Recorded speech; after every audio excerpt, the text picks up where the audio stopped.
Hello and welcome to the Bones Horror Podcast. This is our episode 112, and tonight it's that special movie, The Monkey. Oh, that's odd. I don't remember locking this. You wouldn't happen to remember if my aunt had a wind-up toy monkey at the yard sale? Oh, not a cherished childhood memory now, was it? No!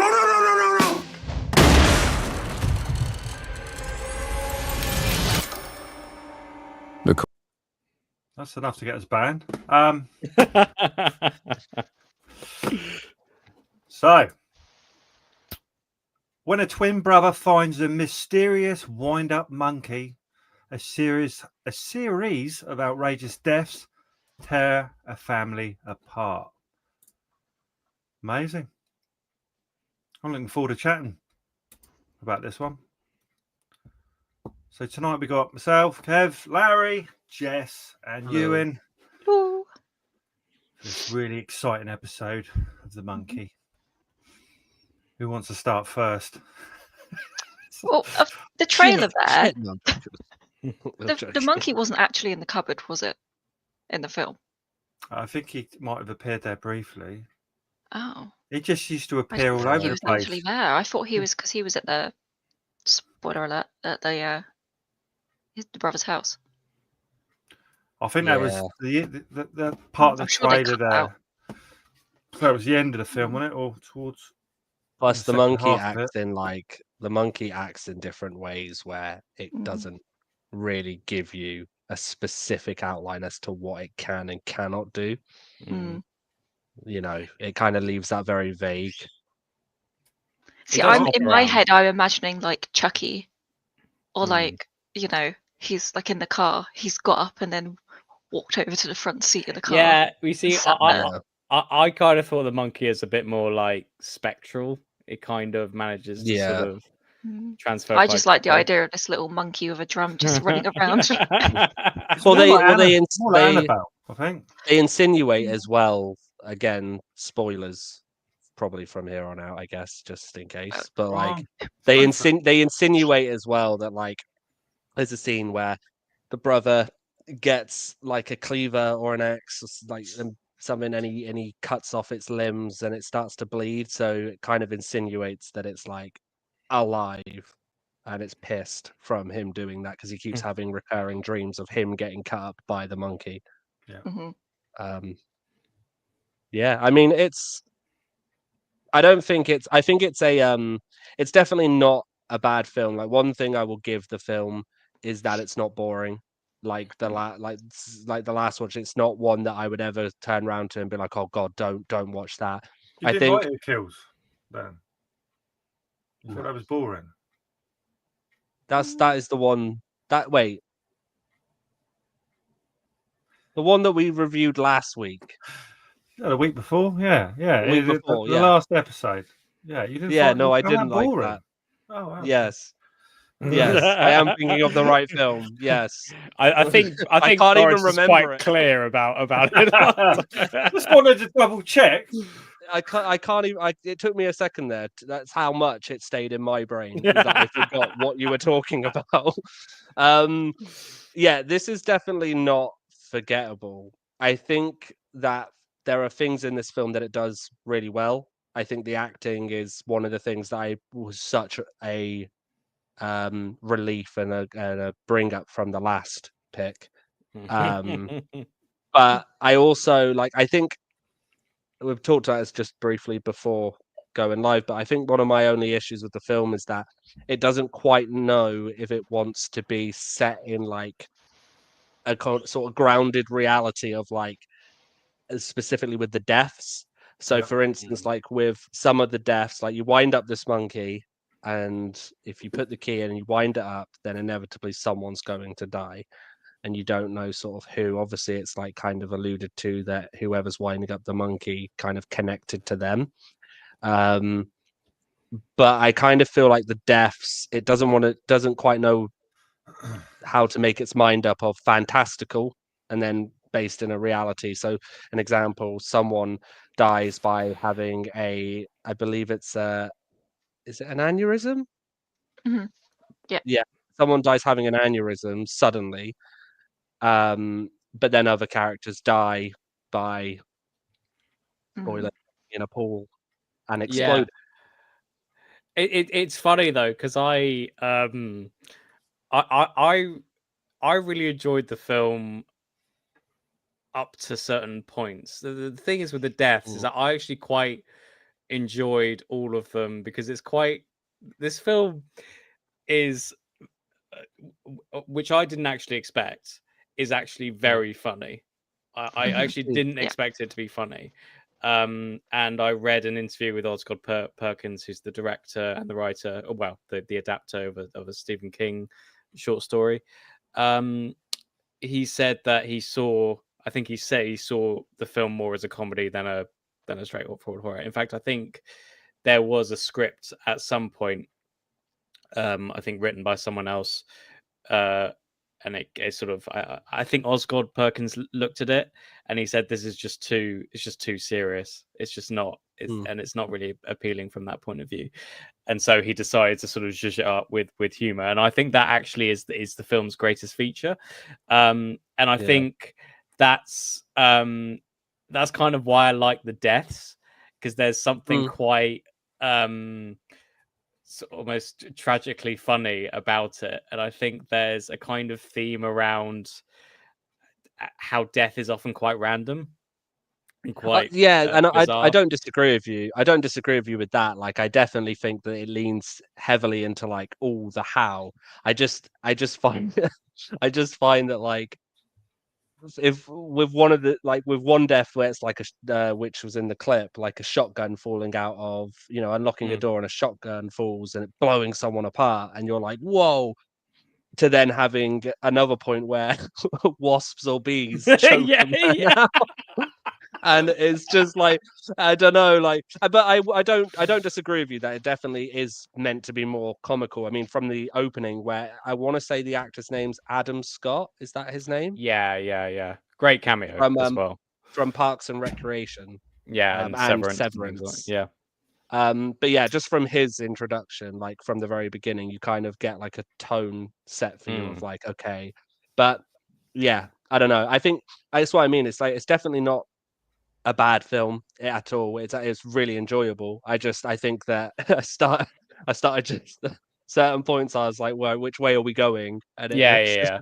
jumped I back also and forth. I was also it is interesting that you said you were never bored, and I wasn't bored for a lot of it, but I did find there's like a gap in like maybe 2/3 of the way through when it's just sort of him and his son, and I feel like it didn't really hook me, that sort of section, really. I think I was just sort of, I don't know, there was just something that I just didn't really. I mean, I get why they did it because they want to build up the situation, but it lasted a bit too long, and I kind of just wanted to get back to the monkey, if that makes sense. Yeah, Um, yeah. I also, but even saying that, I liked the fact that it didn't go where a lot of these types of movies go, especially with like possessed toys. I mean, we've watched Mhm. Annabelle and things like that, which is, I mean, especially the first Annabelle prequel. The less said about that, better. But but I like the fact that it didn't go into the history of the doll, or it didn't try to explain it, you know, ad infinitum and stuff like that. And I like the fact that it's just this evil thing that just exists, and that's all that matters. And Yeah, I yeah. like that aspect. It's about how it sort of torments the characters and that's the main thing, and that's what I really appreciated.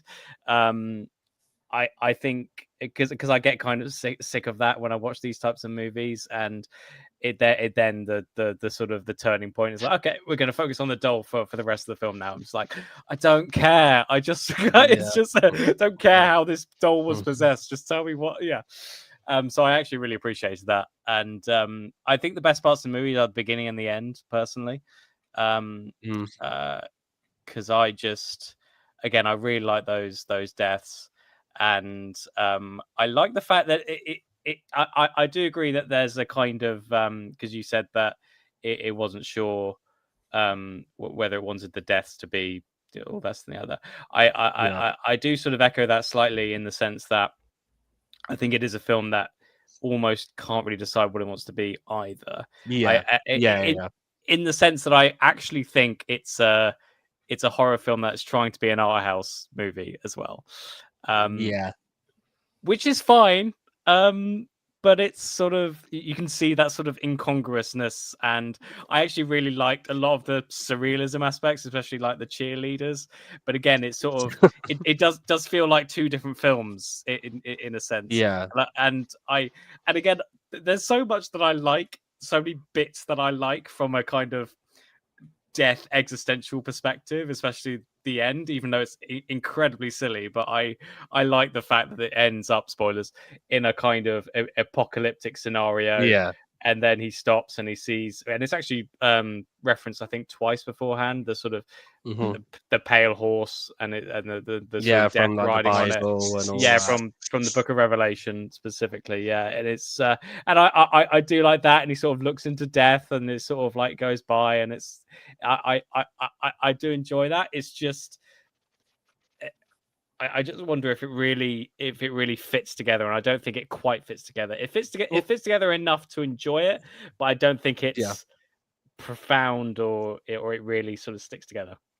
Sort of like what you just said there, though, is like that key moment is like sort of the best way I can explain why I had not an issue with it, but where I struggled to like kind of go, which way are you going? Because you have it where, you know, you've got the ending, he's in his car, he's with his son, and he sees the guy on the horse, you know, and it's like in reverse, it's death, and he like nods, and you think, okay, that's where it's gonna end, and leave it like, okay. And then you have the bus go by with all the cheerleaders, and a truck goes by and just wipes them all out. And I think it's that like thing where it's like you've got this ending of like, and this is what it is, and you're like, okay, bush, and you're just and okay. Well, because I was when that happened, I was a bit like, surely he's supposed to hit the drum and then someone dies. Are these, because he hit the drum so many times, is this just going to continue for a while now? It's all just I think he hit. Dying. I think he hit the drum the right number of times to cause the apocalypse to happen. And actually, it's also the analogy, isn't it, for death, isn't it? Like the whole point of like the sort of accepting that death is like inevitable and you're going to go out anyway, but just to like live life with the little nod at the end. So it's almost like it's coming at any moment. Just live. And I did just bringing back to the humor, I did laugh at pretty much every death, but the one I think I laughed at one of the most is when the pram is on fire. It's just the woman screaming, not even trying to put it out. She just it's just so dark. It's so great. Yeah. So they made a budget for this film. It was 10 million. 10 million. And it ended up doing 68 million. Yeah. Which is reasonable. We've got to get a second one then, haven't we? I don't think so. I would love it if it didn't. A prequel. Because not because of like it's bad, just because I think it's a perfect, like, it's a contained film. What about the monkey creation? Yeah. You know. Love it. That would make it so much worse.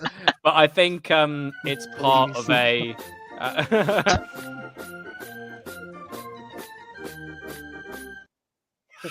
Perkins has like a 3-film deal with Neon.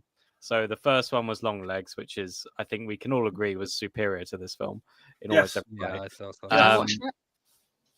It's maybe that's your pick, Jess. Yeah, have we done it on the podcast? It's on. No. I don't think we have, and it's on Prime. Yeah. So it doesn't cost me money. Yeah. So it's Longlegs. So it's Longlegs, Monkey, and it's Keeping. We've got subtitles as well. Longlegs. I don't know. I remember the Black Coat's daughter. Is it? Seen that one? No. No. Sometimes it's called February. I mean, I've heard this, but it's funny actually. When I looked at Oskin, because I was watching this film, and I really love Longlegs, and I really like how he shoots things and how it's edited together really beautifully. And I wanted to see what other films he's made, and they've been pretty much all rated terribly. So you kind of wonder.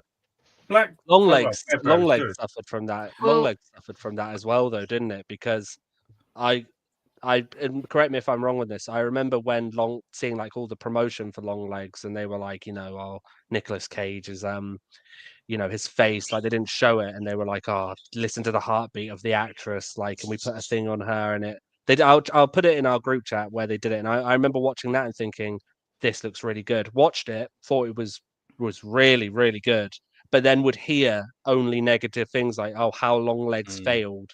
And I used to always think, like, did it fail? I thought it was really good. I can't really understand the divisiveness of it, except for like, it's an indie film. It's slightly art house. I can get why people. Yeah. I can understand why people wouldn't. More mainstream horror fans wouldn't like it, maybe. But I actually think it's because they need loud noises. They need loud noises in their face. Big loud noises. Yeah. And I found it genuinely scary, and I don't get scared much by horror movies nowadays, but that one, like, genuinely sort of, especially just Nicolas Cage as Longlegs just screaming. It's terrifying. But singing as well. Anyone seen Gretel and Hansel as well? I've heard of it. No. I like horror version. Had the girl from. Oh yeah.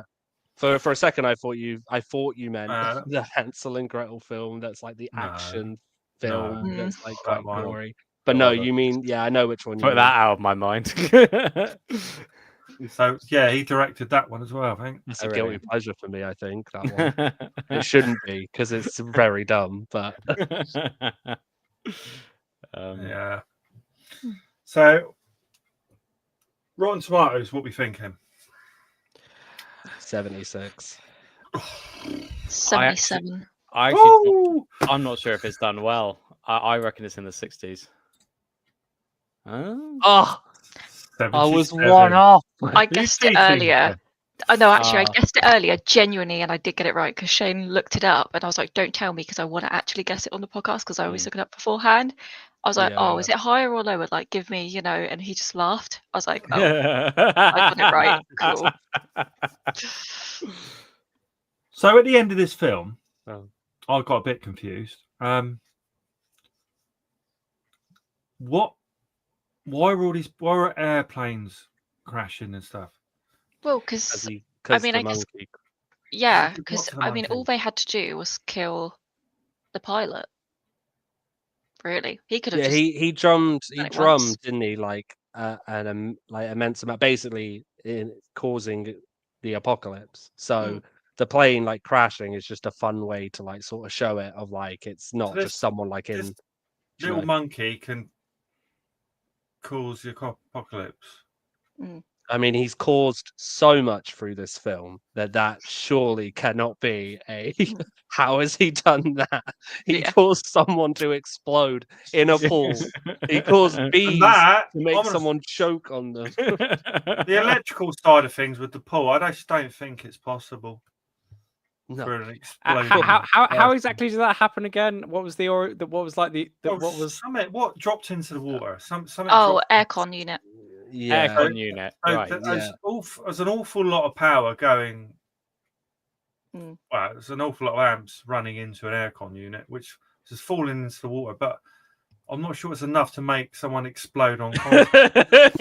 But this is sort of what I mean with like the deaths in this film is that like it's like in reality someone jumping in that pool, they die, but it would be very like they jump in probably like zap, and they're dead. Zap, and then it wouldn't be. They certainly feel it. No. But someone was just right in and just was going ham. Like again, the exploding one in the pool though, like even though to me that's like out there, I still think the one that's more out there is choking someone with bees.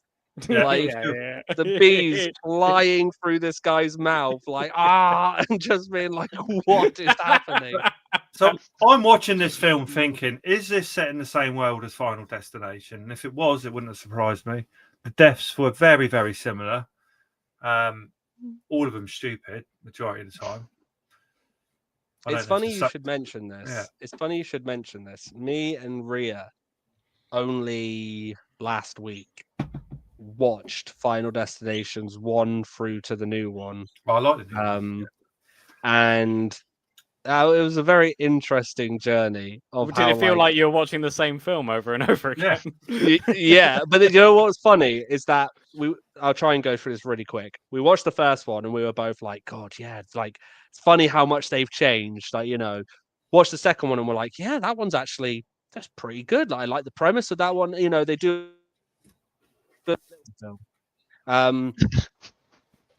And then you shout for a second. Yeah. No, I know. I saw it. It stayed on my screen, and I was like, "Oh God, is that me?" So yeah, the second one's pretty much the same film, just with key differences. Then we watched the third one, and I'd say from there, it just started to go okay, and then the fifth one is one of my favorites because I like the twist at the end. If you haven't seen it, you should watch that one. Because that is, I think, a good one. What's the one with the cars racetrack at the beginning? The worst one. The fourth one. It's got the final destination. The final destination. It's got the best song on it, I think. Best song. Yeah, and then. But yeah, just. But then we got to the sixth one, and it was funny because when we reached the end of it, I'd seen it before, but. I think Ria's reaction just made me laugh because you could tell the sort of decline of just right, is this over now, sort of thing. So, but no, I wouldn't. I was talking. We were talking just before with this film, just before again going live. But with Stephen King, I think he has said. Please correct you, and you'd know this. Correct me if I'm wrong on this. But all of his novels and short stories and subsequently then the films are sort of set in the same universe because they're all connected by the Dark Tower. Yeah, broadly. I don't know. I've only read the first Dark Tower novel, so I don't know which ones connect to what. And there was that awful film that came out a few years ago.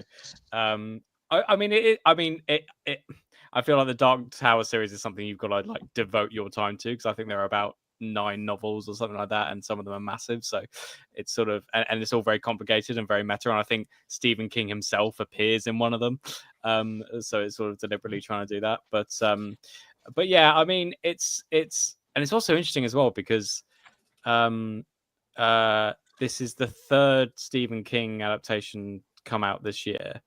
So you've got The Monkey, you've got The Life of Chuck, which is directed by Mike Flanagan, and then you've got The Long Walk, which is kind of dystopian story directed by Francis Lawrence, who did I Am Legend. So he's really getting popular. However, I was think you're going to bring up you might bring up what I was going to mention. I'll see.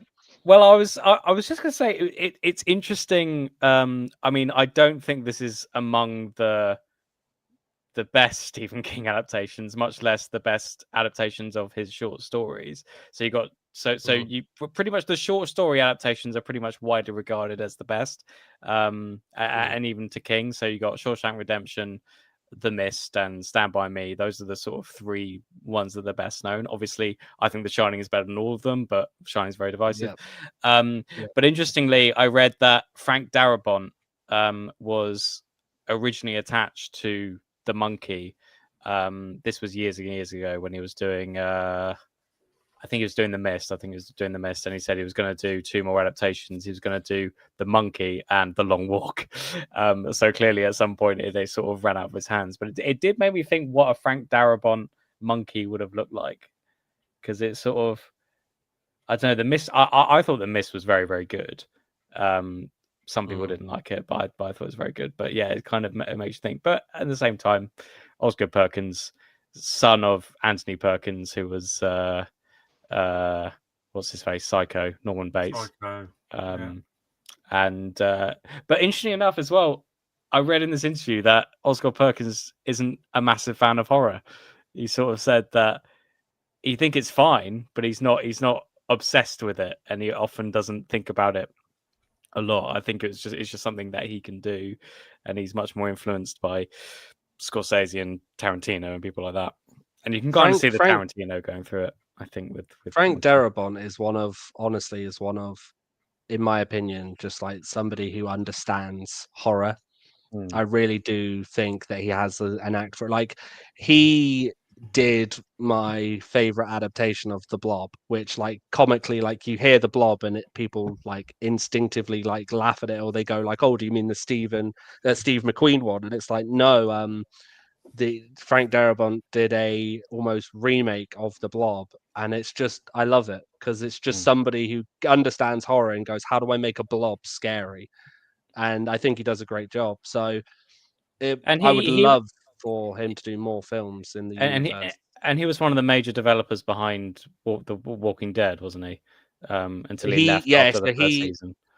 Yeah, he did the first season, and then he did, like, I think a couple of episodes on season 2, and then he left because he wasn't happy with it. But he also did he's also working on Stranger Things season. Oh, is he?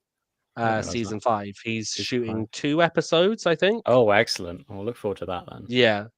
It's either 1 episode or it's 2. I believe it's 2, but as soon as I heard that, because they've also got Sean Levy back to do 2 more, and he's someone who I think understands sort of more action and comedy, so it'd be interesting to see. But yeah, I'd love to see Frank Darabont do more, because I do think that, like, I think it is the best example of understanding the property really well and then sort of taking it and being like, yeah, let's have fun with it, but also make it comical, but also make it quite like intense and scary. And obviously they're going to continue it with Derry, or Welcome to Derry, which I'm looking forward to. I'm intrigued by that. Yeah, so it'll be interesting. But yeah, more Frank Darabont stuff. Okay. So we get to bonus. So what do we think?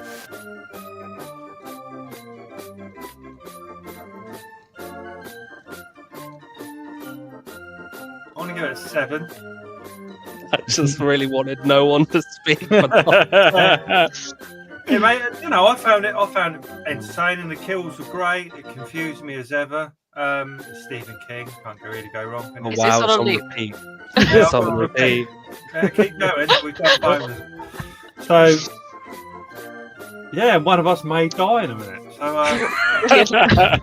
great. So I was going to give it a 7. Larry? I'm going to go 1 below. I'm going to say 6. Only because I think it's one that I think it's a good watch. It's not boring. It's entertaining. It leans more into the comical side. But is it one that I would return to constantly? Probably not. Okay. Yeah. Ewan? Yeah, I'd go for 7 as well, Kev, because I agree.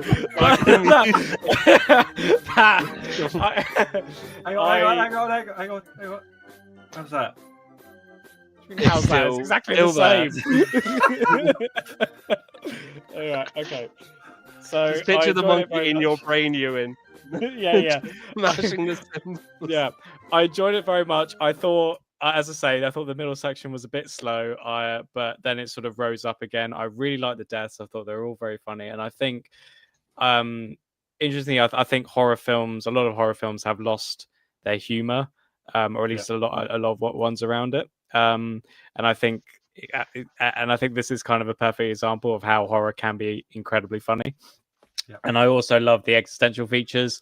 I love that I was put into just cycles of death and the randomness of death, and that is really my jam, to be honest. And considering that Perkins is he's quite incensed with death in a way that a lot of people aren't. So, for example, and I'll finish on this point, but so Anthony Perkins, his father, died of AIDS, I think, in 1992, and his mother died in an even more sort of unlikely and bizarre fashion, and she was in the first plane that hit the Twin Towers, which is one of the sort of like, so you can imagine how like Osgood Perkins has like some very divided and horrible ideas about death and the randomness of it and stuff like that. I'm glad, by the way, that the monkey noises weren't going on when I mentioned that. But And also, I do think that this film is directed better than it's written, in many ways,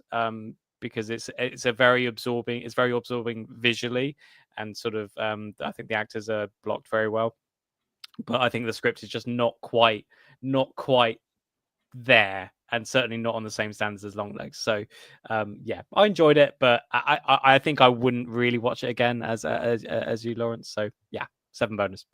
Nice. Great, brilliant. I would probably give it a 7. Yeah. I think visually it looked brilliant. I thought the angles and everything, just like it was shot so well. Yeah, it was just, I wouldn't watch it again, I don't think so.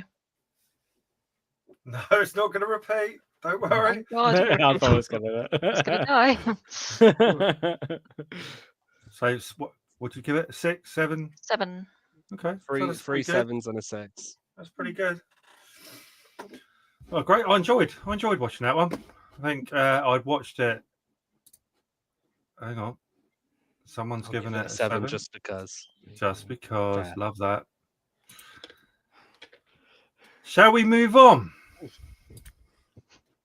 to what we watched? I can't get the music. I can't get the music out of my head.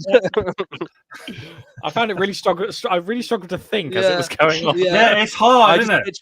I just pictured a monkey with like the chimes in my head, just going. It is hard. What have you been watching? No, seriously, what have you been watching? Right. I'm going to try and explain this because I didn't write it down. So I'm going to stumble and go mad on this one. But I watched a film called Rebirth. Right,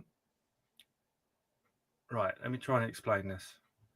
So a woman, her daughter is very ill. I think she's dying. I can't remember what she had, whether it's cancer or something similar. Anyway, she has to go to work. I think she has to go to work, and she gets a babysitter in, a lady who lives a couple of doors down from her. And while she's at work working, the child is taken ill and taken to the hospital, and many messages are left for this woman to ring back, but she's got her phone off. Anyway, she gets her, and her child has died. So yeah, very sad. But she has to then go back to the hospital to either pick her daughter up or meet with them, and finds that her daughter's body is missing. So she manages to track down kind of where her daughter's body was, and it's in there. What do you call the place where they do all the, anyway, they take all the blood and everything out of you. So they do that, morgue. and the morgue. And anyway, so she tracks this woman down who works at the morgue and finds her daughter is at this woman's house on a bed, strapped to the bed, and is now breathing. So basically, this woman's got this experimental kind of fluid stuff that gets her daughter living again, and there's a pig that's also been brought back from the dead with this serum or whatever it is, and that's about it, mate. And it ends horrifically for everyone, and that is the only thing. And I think I fell asleep at the end of it as well. So yeah, so excellent. Rebirth, quite a really interesting film, but it loses itself along the way, I think, towards the end, and it gets a bit fucking stupid, to be honest. And I didn't really watch anything else. There is something on a Dan's hot pick I'm going to mention that is even more stupid than the monkey. Yeah, and that was about it. So I'm not going to go too mad this week. I think I watched the last episode of Alien, which was amazing. Yeah, I yet to watch that. Yeah, so the episode before last week's was probably the best thing I've watched this year, really. And the next one was great. So I'm not going to rattle on too much. So what have you been watching this week, Jess? I have watched Only Murders in the Building, the first 3 episodes. 4 episodes. Yeah, I need to catch up with that. I think I'm a season or so behind. I got really upset because I sat down and went to watch the episode that just came out, and Shane was like, "You've already watched it." It's completely forgotten. I was so excited. The day before, I'd already watched it. Just forgot what day it was. So now I'm patiently waiting for the next one. But yeah, like, it's just a really good show. They have so many good cameos in What it. show is it? Only Murders in the Building. There's Selena Gomez, Martin Short, and Steve. I've never heard of it. I'm on my mind now. Steve Martin. Yeah, sorry. Steve Martin. His name just went. I know Steve Martin is. Yeah, they're hilarious. It's so good and crazy, and just very enjoyable show. I haven't really watched anything else. Just rewatching Dexter still. Yeah, I'm doing the same with Dexter. I think I need to get a couple more episodes in. You in? Yeah, I've got a couple seasons. Yeah, so I watched a lot of Frasier. I'm actually watching episodes that I haven't seen yet or hadn't seen, and I've got to the episode in which spoilers. Niles finally gets with Daphne, and I actually think that is an amazing episode, and one of Frasier's best. But I'm worried because I've heard tell that after that happens, the dynamic between Niles and Daphne is just not the same comedically, because it's just their relationship is based off that humor that Niles is trying to get with Daphne, and Daphne just has no idea. Now that that's gone, I'm wondering if the series will ever really be the same after that. But it's another 3 seasons to go. I mean, that was at the end of the 7th season, so I might see if I can continue with it. I've also been watching what's it called? Mitchell and Webb Are Not Helping. This is the new sketch. Oh, I'd like to see it, but David Mitchell and Webb.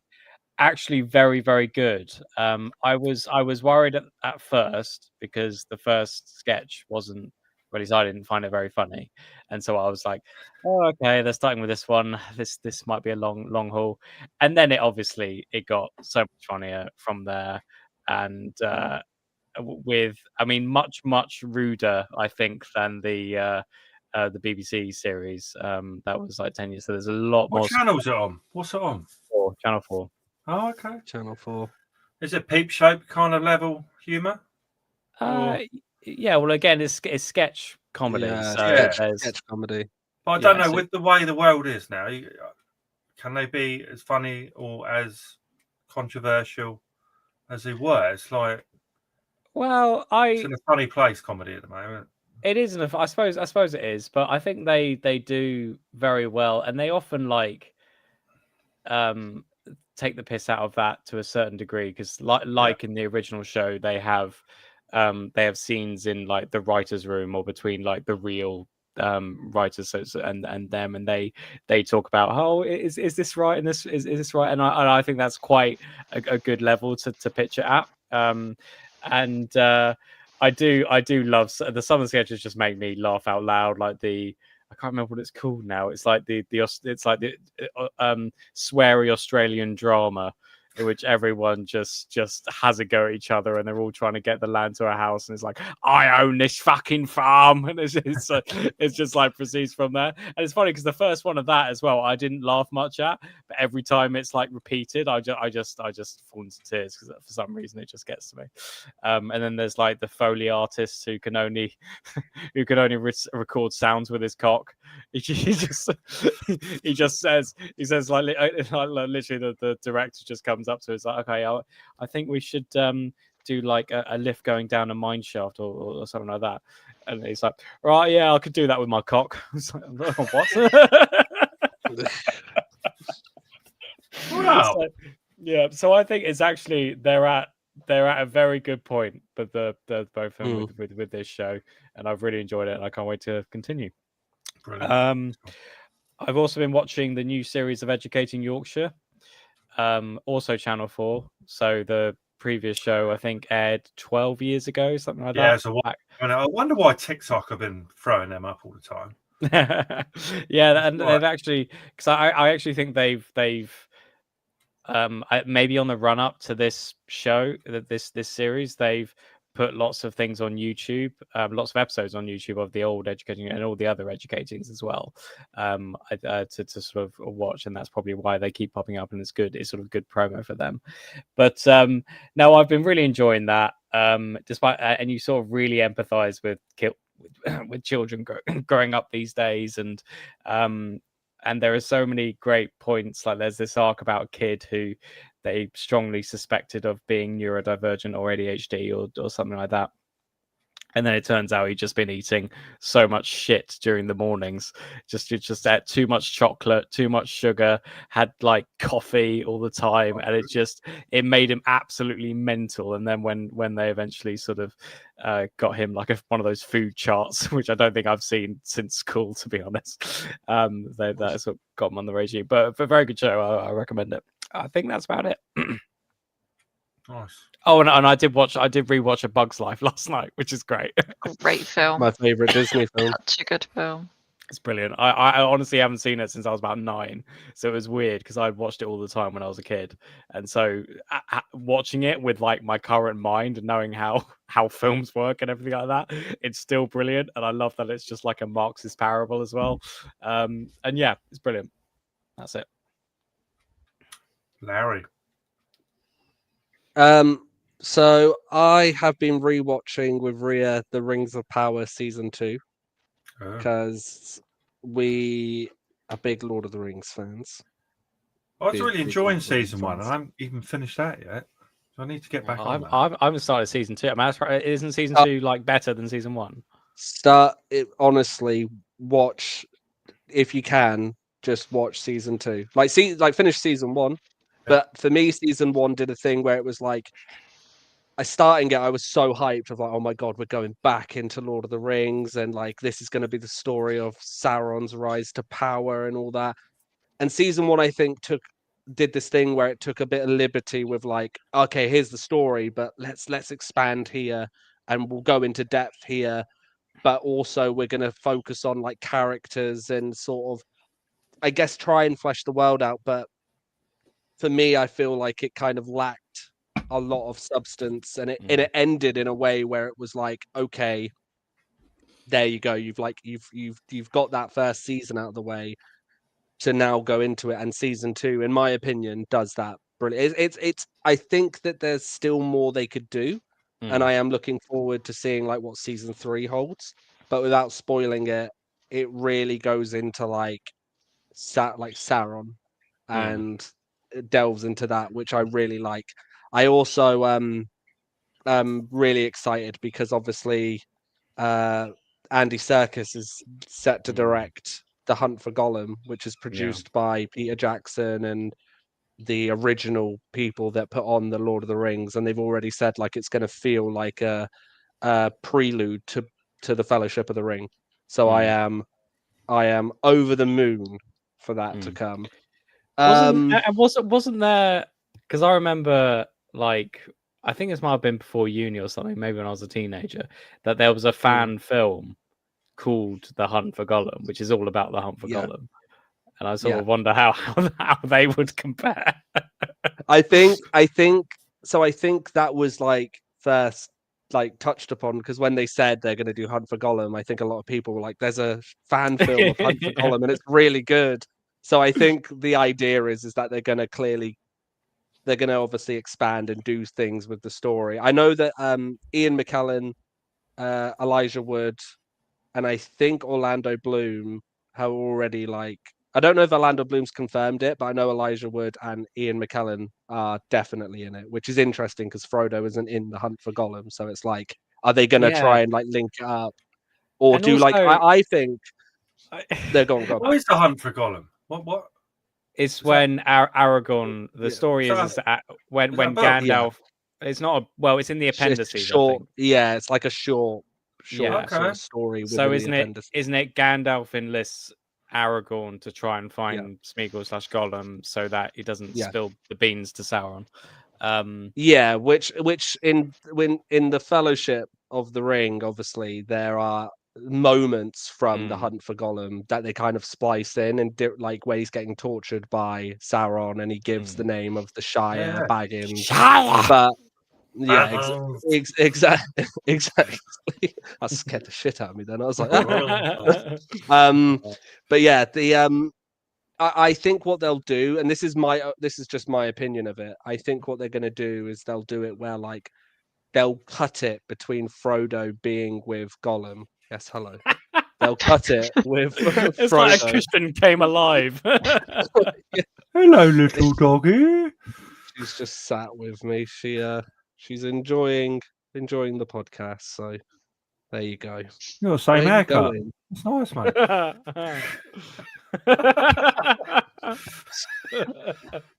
How?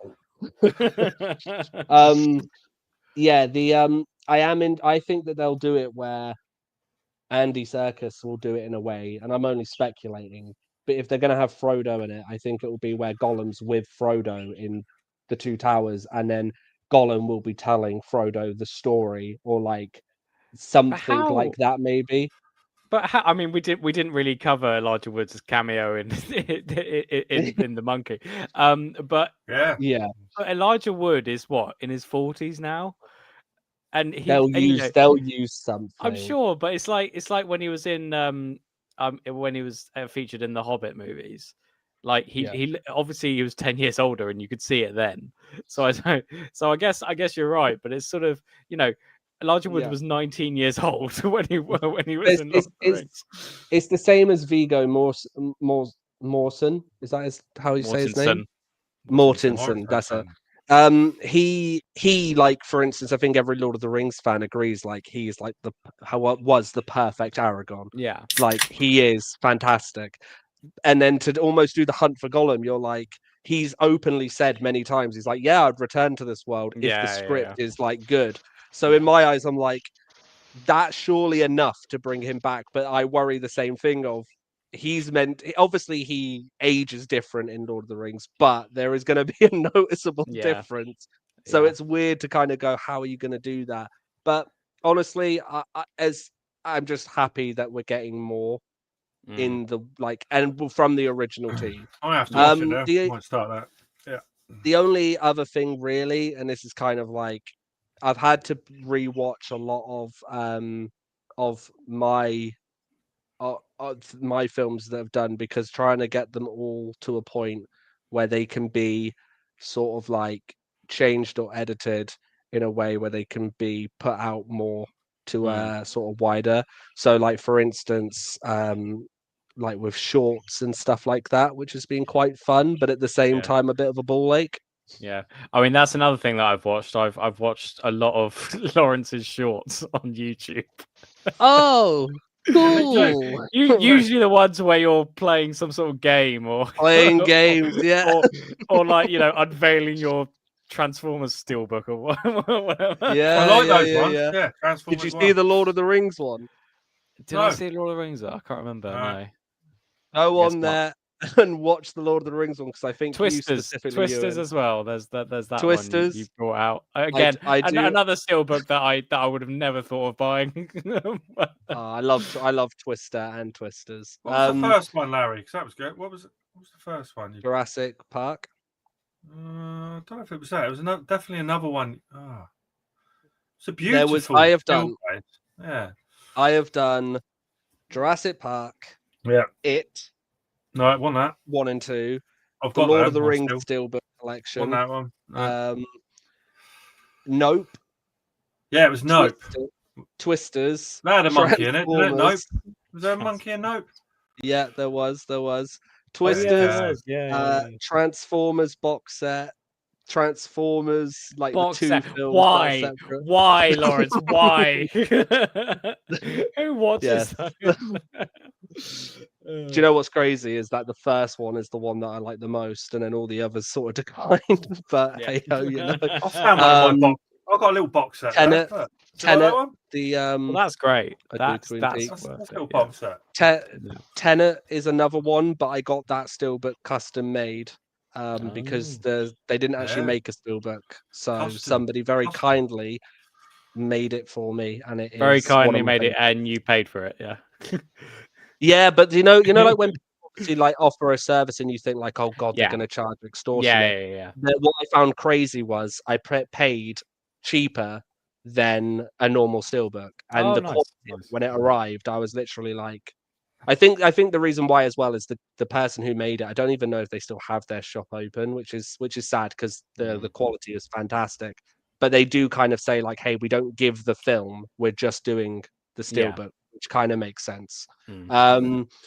So yeah, just been very much going over old content, really. Films that you can like sort of check out. We've recently just put Douglas episode 1. Oh yeah, I watched that. It is very funny. We also just put There is a lot of animal violence in that. If you want to go and watch it. Oh yeah, with a puppet, I will say. Yeah. Wow. Yeah. Then we recently put up. You imagine. It behaves like a real monkey. We put up the ethereal outtakes, and then we put up the ethereal trailer. They're the only things of the film that you can watch because the film I couldn't bring myself to watch the trailer. Are you in it, Jess? Kev, bring it up. Pretty sure. No. Kev, bring it up now. Come on. We watched it last week, the other week, didn't we? No, that was the clip. Next week, next episode, I'll bring it up. Yeah, how long? I can't make the next episode. Sorry. How long ago did we film that? Yeah, that was 10. No. Yeah. 11, 12 years no, ago. Right? 12 years. Jesus. Yeah, 12 years ago. Because it was we just my 30s, I just finished. I think I just finished college. I was 17, 18. Yeah, I think I just finished college, and it was in like the summer. Yeah, you were like first year of uni. I just started at college. Yeah, I changed colleges. I think technically it was my second year, but it was my first year there. Yeah. Because we filmed it definitely in the summer. Because I remember Ben, me and Ben thought about it towards the end of college. And then we were like, yeah, we'll shoot it. And it would have been the end of college because obviously we did the Totten College Awards. And then that's when I asked you, do you want to be in this film? Yeah. Okay. Crazy. That sounded like a year of regret. Yeah. I just remember hiding behind walls. Yeah. Running across a field. Do you remember what character you played? Not really. You were the head. You were the head. This is. I will say we've got. Oh no! This was the Totten Awards. Oh no! Yeah, the Totten. Yeah. Yeah, I remember the role I played for the other one, which is a 17-year-old. Yeah, no, I know. We've changed. Yeah, we've changed it now. Like with films we do now, obviously we try and we cast it. What did they have you playing, Jess? Age. She was the head of a major corporation that dealt with security, aliens, and I was like the evil, like the bad guy character. Yeah. It was so fun. The thing is, I wish I could show that film because obviously I would never sit here and be like, oh my god, it's like 10 out of 10, but it is one of those nostalgia films to look back on and just go, what fun it was, because it was very fun to shoot. It did look like a lot of fun. The bloopers, it looked very fun. Yeah, I really hurt myself on the bloopers as well because I fell from a tree. Yes, fucking branch came off. The branch broke, and we kept it in. We were like, "Yeah, keep it in." So afterwards, like, ow, my arm. I've got a couple of things to talk about. We've got a trailer to watch if you want to, as ever, and I've got kind of a Dan's hot pick that I chose because I don't know what's happened to Dan, but I've got a hot pick. Would you like me to do a hot pick? Sure. Yep. Mm.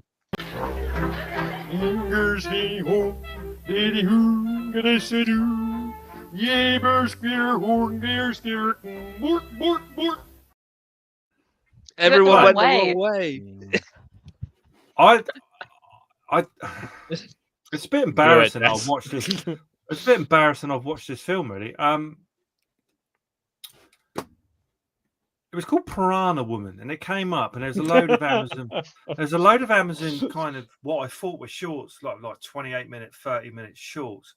So I start watching this film called Piranha Woman, and as I'm making my way through it, and I showed a trailer in a sec, I found it was an hour long, but I was already kind of invested in the 28 minutes that I thought it was going to be. And then I had to watch it. I don't know if that was a Prime thing. What's that? What is that? Is that your dog?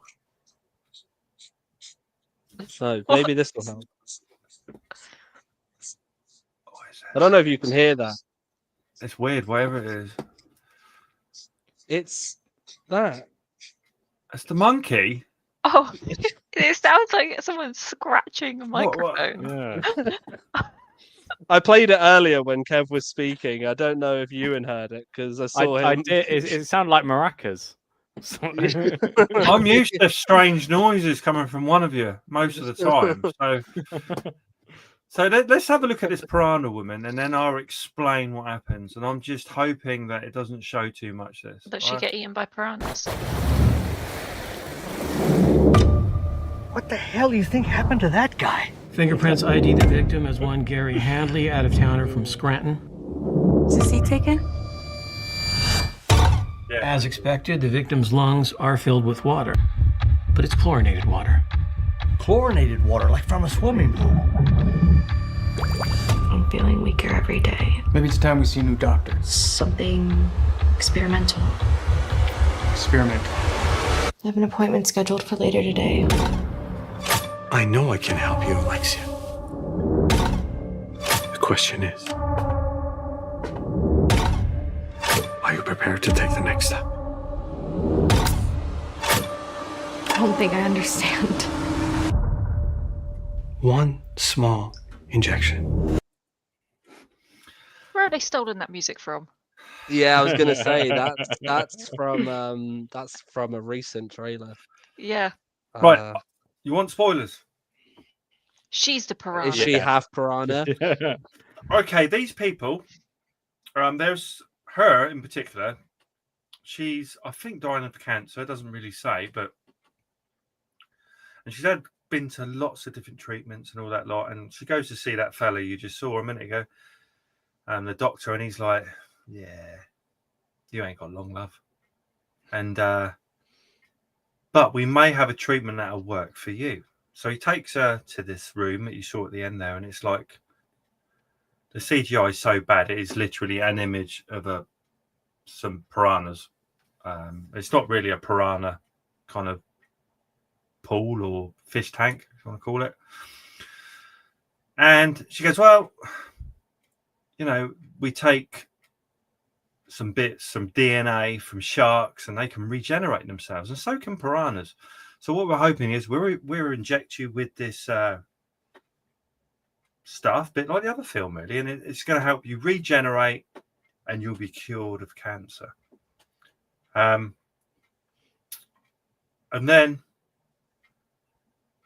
that's that part of the story. And then another part, there's a guy, he meets a woman in a bar who's probably had the same treatment already, goes back to this swimming pool.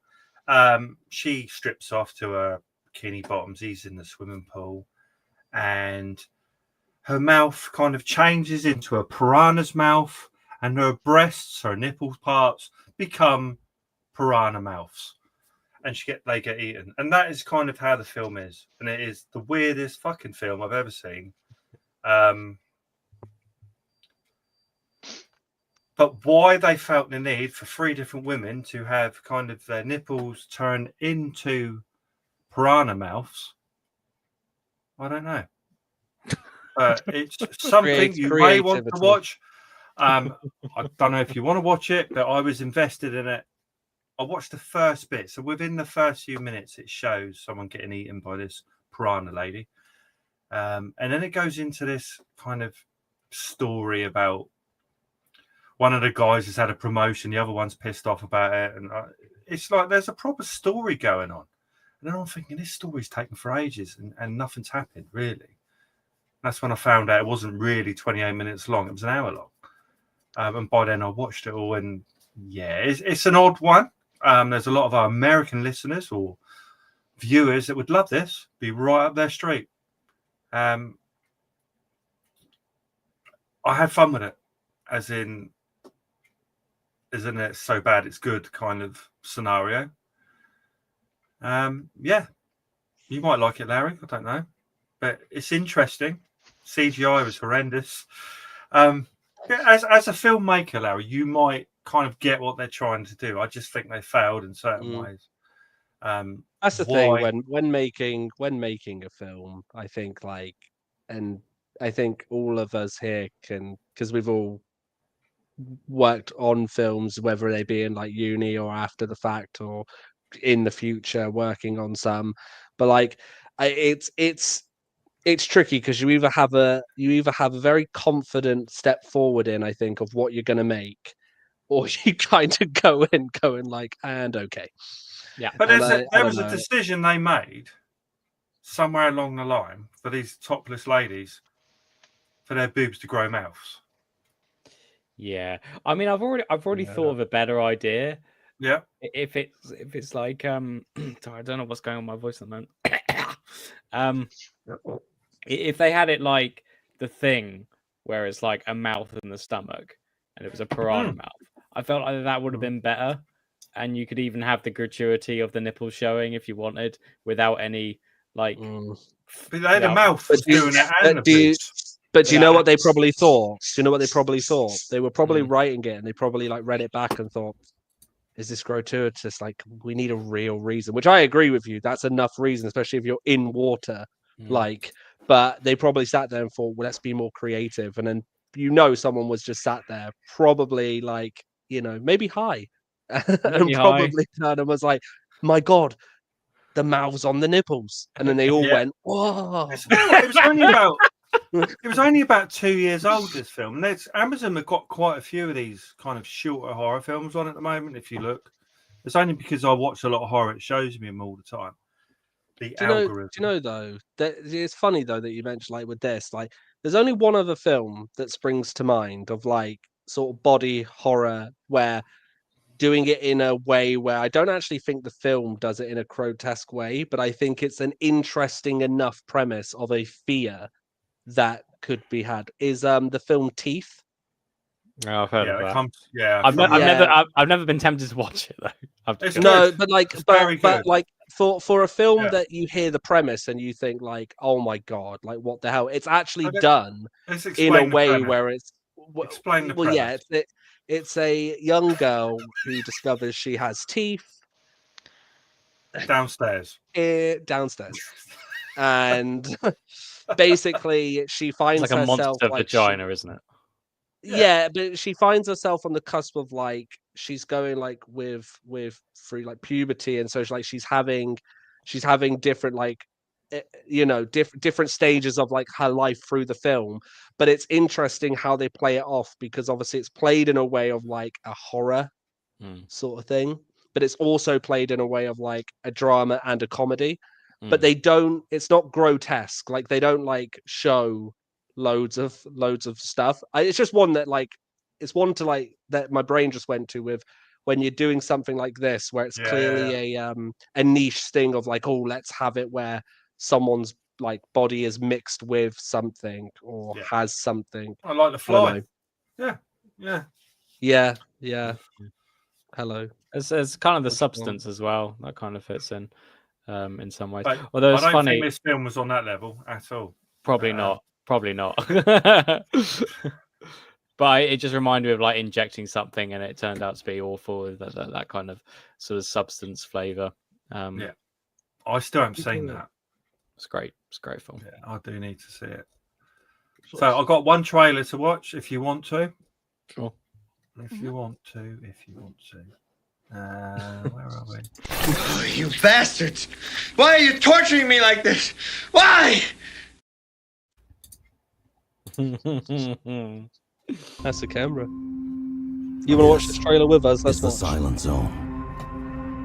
This looks good, I think. No one is going to help you. Yeah. You can only count on yourself. That's what I call this. You can only count on yourself. You stop, you die.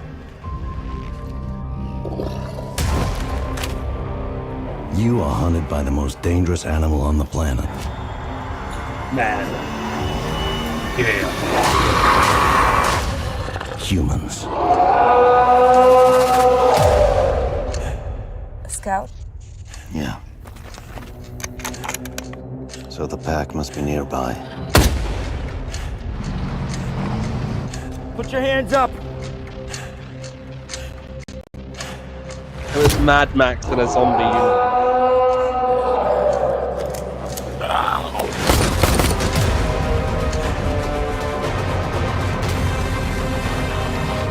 Local Z.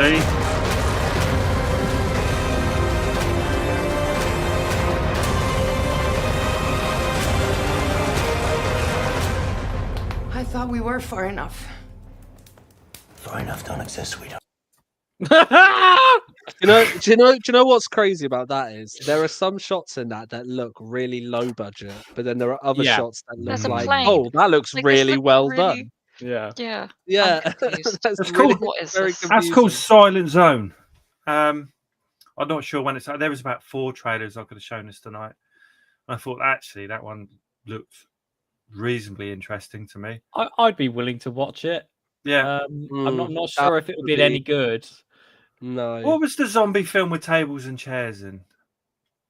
Oh, Imagine Terrified. most of them have tables and chairs in. Terrified. There was this big stack of. For some reason, was it? Oh no, no! I know which one you mean. The one.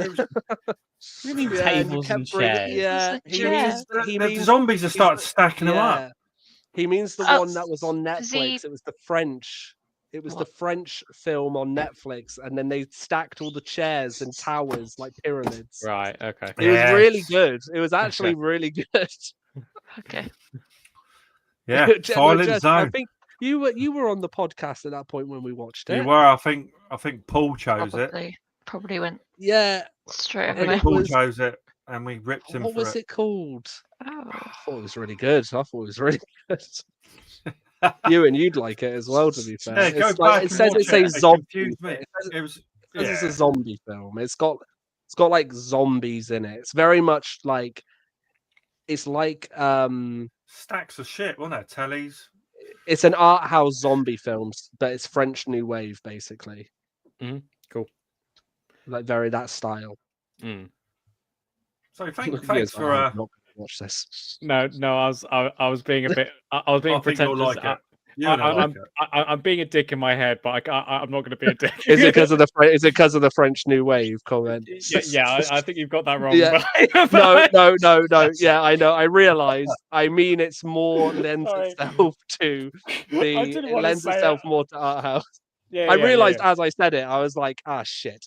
No, it lends itself more to art house. In case people are thinking I'm being a real dick, I did do this he's as a right. presentation. Yeah, I was going to say he is that's right. Why I know.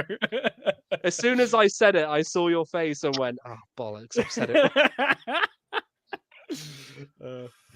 Yeah, it's lends itself more to an artistic style. So, what we thinking, kind of. Next week then, because it's Jess's pick. I think we had Ewan's pick recently. I can't remember what that was. Was it this one? The monkey, yeah. It was the monkey. Yeah. So Jess, what are you thinking of picking? Shall we go for long legs? Yeah, let's do that. Yeah. She's shaking her head. No. So we're gonna do long legs. Yeah.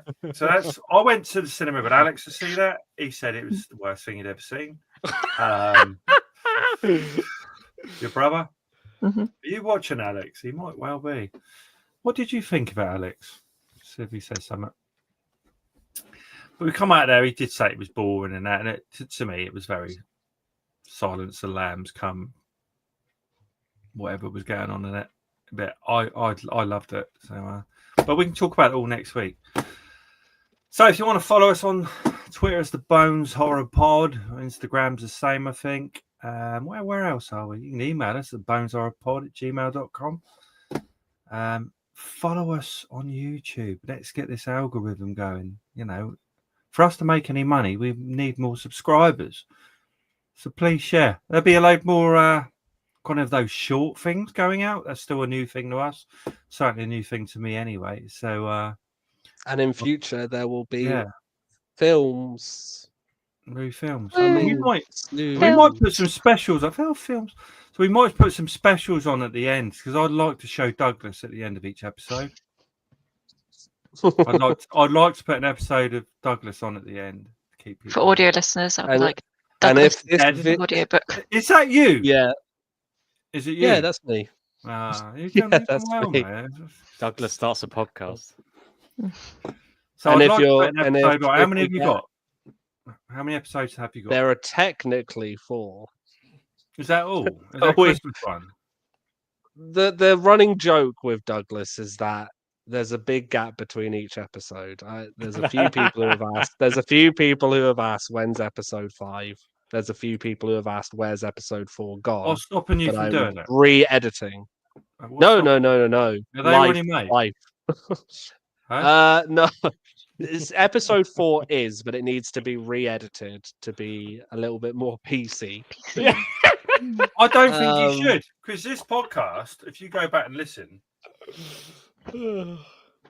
yeah, I don't know. I think it's one of those that is like it? I think after can you send it to me then, and I'll tell you. Yeah, I mean it needs a re-edit, but then yes, the plan of action is always to do like more comedy episodes when we can. Oh no, look, trust me, I would love to keep it how it is. There's 1 or 2 things I would take out in this day, just because I think like even rewatching it myself, I think it's just something. We won't go into it. But the point being is like, no, they haven't stopped. It's just there's gaps in between because the thing as well is that you don't just want to put one out and like do one if there isn't a good hook or a good story there. So like with episode 4, one of the big things that we did when we first filmed it was the joke was. No, that was episode 3. Oh, okay. Episode 4 was kind of the first one where it was like, hey, let's not stay to one room and let's try and like, venture out and make it like a scene by scene thing with a story, beginning, middle, end, rather than just sketch comedy of one scene. And like I said, I still think it's very funny. There's just bits in it that have to be there's just bits that just need to be tweaked or changed. Maybe that could, if we start a Patreon one day, they could go on there. Mm-hmm. Yeah, probably. Yeah. Just say yes, Larry. It'll be faster. Yeah. I know, but Douglas. The only thing I can say, because I think Douglas is on a holiday retreat at the moment. Yeah, don't blame him. He did say absolutely. He did say that he'd be happy to do your hot picks. Right. Excellent. Okay. So get Douglas to send me over a new little new little trailer thing, and definitely. He said he's gone to some island. I don't know where though. Ooh. I don't know where. It might be near Sweden. You never know. It's not connected to Jeffrey Epstein, is it? I have no clue. He just said, I'm on the island. I'm very sorry, everyone. So, many thanks, everyone, for listening and watching. And we will be back in 2 weeks' time from the island. The hell. With... I will just clarify, we did not say that. He just said an island. So Douglas will be going from an island, Isle of Wight, maybe. That'd be nice. With long legs. Thanks for listening, and we'll see you all in 2 weeks' time. Cheers. Bye-bye. Bye. See you later.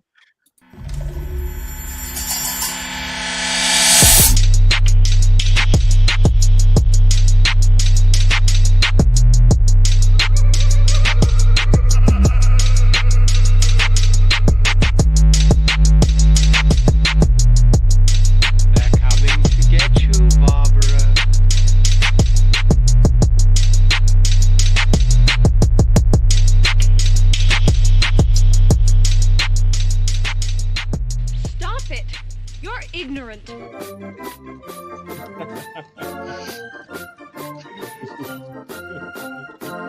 I really thought it was going to be something E4Real related at the end.